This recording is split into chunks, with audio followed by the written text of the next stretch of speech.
get a clearance from our ministry. Okay, this is going to execute couple of days, something like that, before it can be done, because she is doing all the paperwork. So once this is the government some what I don't know SRO company, SRO. So they will make a SRO.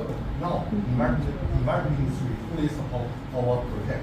But I worry about Actually, law ministry got 2 years. honest. No. I'm telling you, honest.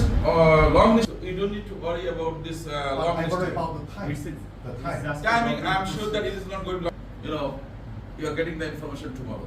That how long we are going to take. Maybe I can discuss with the law minister. In principle, we agree. Because law ministry will also there.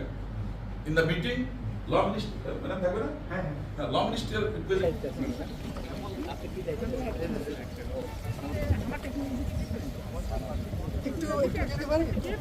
এদেরকে মানে আপনার kitchen এটা দিয়ে প্রথমে কাজ শুরু করতে পারেন আপনাদের এই ইউএস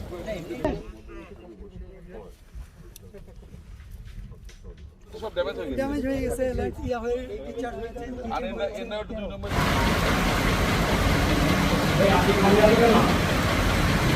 আপনি স্যার একটু কথা বলেন এখানকার যে দায়িত্ব আছে ইনচার্জ তার সাথে এইটার কাজটা একটু ক্লিয়ার লাগবে আর কি।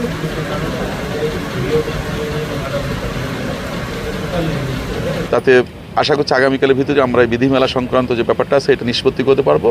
পরবর্তীতে হয়তো আইন মন্ত্রণালয় একটু সময় নেবে, তারা হয়তো এটাকে একটা বেটিং করে তারা হয়তো সার্কুলার দেবে বা এসআরও করবে।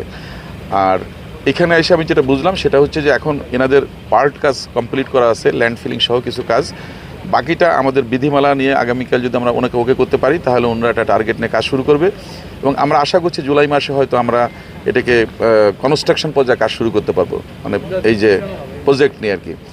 এবং ওনাদের ভাষ্য অনুযায়ী দেখা যাচ্ছে যে 1.5 বছর লাগবে হচ্ছে একটা বার্নার চালু করতে। এখানে 4টা বার্নার হবে, 750 টনের একটা করে হবে, 4টা হবে, তাতে 3000 টন পার ডে এখানে বার্ন হবে বা হ্যান্ডলিং হবে। তো সেটা আশা করা যাচ্ছে হয়তো 2 বছর 2.5 বছর লাগবে সব কিছু মিলে কমপ্লিট করতে। বাট ইনিশিয়ালি ওনারা ফার্স্ট যেটা শুরু করবে লঞ্চিং সেটা হয়তো 18 মাসের মাথায় হয়তো এটা হয়ে যাবে। এই 1 জুলাই থেকে 18 মাস পরে হয়তো এটা দৃশ্যমান হবে আর কি।